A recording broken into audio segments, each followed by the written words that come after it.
לפניכם מדריך קצר להרשמה לאפליקציית EV Edge, רשת הטעינה הציבורית הגדולה ביותר בישראל. הורידו את אפליקציית EV Edge מחנות האפליקציות של גוגל או אפל.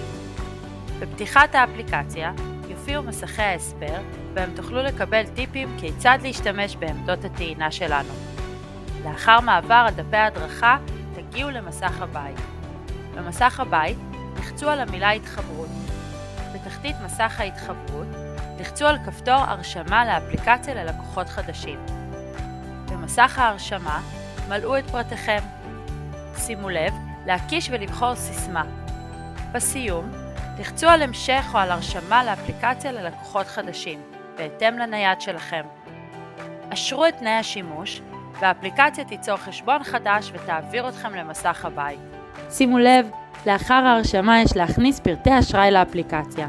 ניתן יהיה להתחיל טעינה רק עם אמצעי תשלום פעיל. זהו, אתם מוכנים לביצוע טעינה. שיהיה בהצלחה.